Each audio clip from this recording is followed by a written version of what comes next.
The highly anticipated Dangote Petroleum Refinery will be commissioned in the third quarter of this year. The 650,000 barrel per day refinery will commence with 540,000 barrels per day before it will be scaled up to full capacity. Well, joining me to discuss this is Oyeyemi Oke, partner at AO2 Law. He joins me for this conversation. Yemi, thank you so much for taking the time out to join us today. Thank you for having me, Esther. Good afternoon. Now let's talk about the sale of this the oil marginal fields. Now, according to the Nigeria Upstream Petroleum Commission, it says the 2020 marginal field bid round concluded in 2021, and that so far it's been able to rake in about 174.94 billion. Talk to us about the significance of this sale. We understand that also 2 of the oil fields have been stalled by court cases.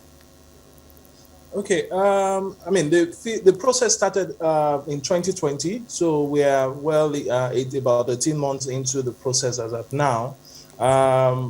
We are actually, I think we are in the phase of winding down of the bid rounds as the awardees have now proceeded with the process of negotiating farm out agreements with the relevant interest holders. Now, in terms of what this means from a revenue perspective for government, generating such an amount from bid fees and also signature bonuses is quite good. And I think the interesting part of it is that looking at what I am aware of, most of the bidders are Nigerians, or the awardees are Nigerians, if not all. And significant part of the monies that were raised were actually raised locally. So I think it's a period of growth for indigenous companies. In terms of what we would see, from a revenue perspective, I think government will derive more revenue when these fields come into production, revenues from royalty, revenue from taxes as well.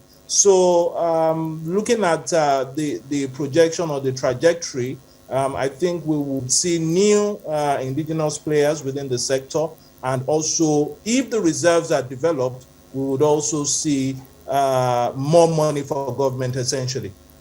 Now, I'd like to talk more about the players, but let's just quickly talk about the fact that this is the first successful bid round we've seen since 2003, when 24 assets were put on offer. Why is that? What's been the challenge? I think the challenge has been that we've not seen governments following through with the bid rounds. We've seen at different times where government has tried but failed. I think the most recent before this current bid round was that which was done in the Jonathan administration, which unfortunately could not get concluded. I think it had to do with a situation whereby there was no what I would call political will for government to actually conclude the bid rounds. And I think this government has done well to open up more assets for exploration and also for the purpose of welcoming new players. But in terms of what has happened, I think it has to do with lack of political will to complete the process.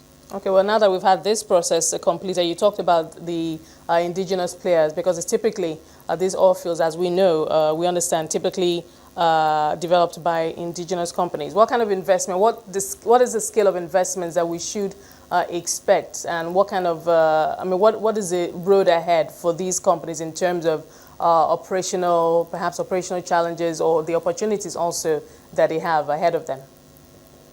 I think the first thing we should, they should consider is the need for financing. In terms of what I would call whether direct or indirect financing, in order to drill a well as at today will cost you between $20 to $25 million. So if we multiply that by maybe about 50 to 60 fields, you can do the math in terms of the type of financing that is required and in terms of the investment, which we would see over the next few years, particularly because the time frame within which to develop these assets are quite strict and stringent. Now, in terms of what the operators should expect, looking at the PIA that has provided for robust provisions on environmental liabilities, abandonment, and decommissioning, it is or my advice would be that the new awardees should take these obligations quite seriously, particularly because of the environmental impact of oil and gas exploration.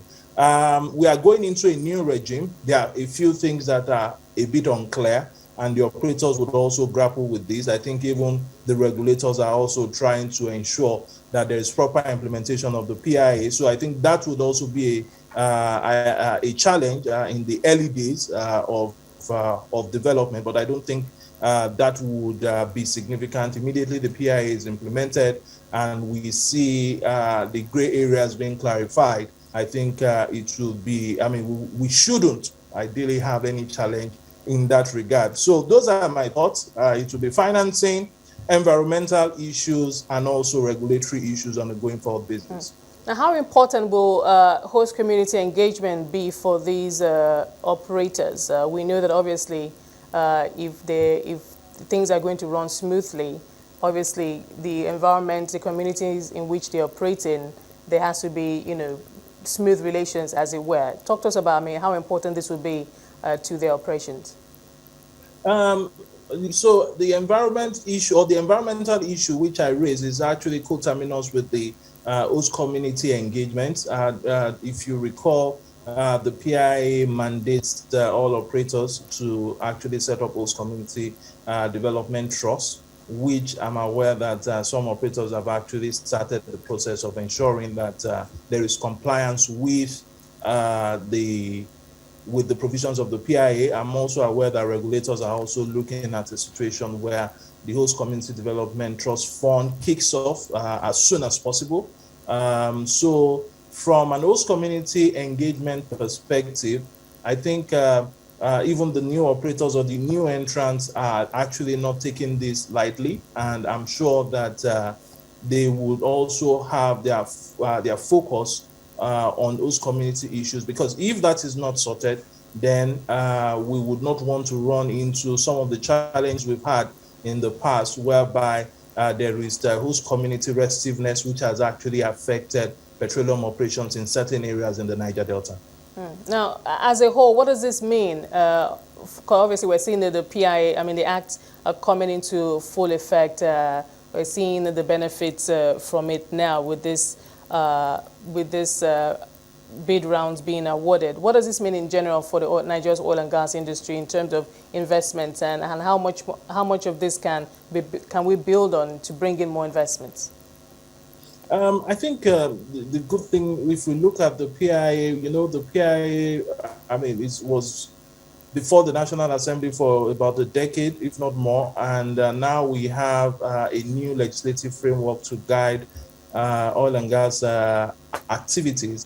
So the entrant, I mean, the PIA in itself would actually create certain type of certainty, because before now we've seen investment flight because of the uncertain legal environment which the extra PIB created, and now we have something that is relatively certain, and I believe that a certain environment definitely would guarantee some type of investment into the industry. Again, if we look at the marginal field space, definitely we would see investment into the industry, both locally and from a foreign perspective. So going forward, looking at what has been achieved from the regulatory standpoint, and also from the new bid rounds or the new awardees that we have now, we would definitely see investment in the sector within the next 3 to 5 years. Yemi, many thanks for joining us today, and of course helping us better understand this bid round. Thank you for talking to us today.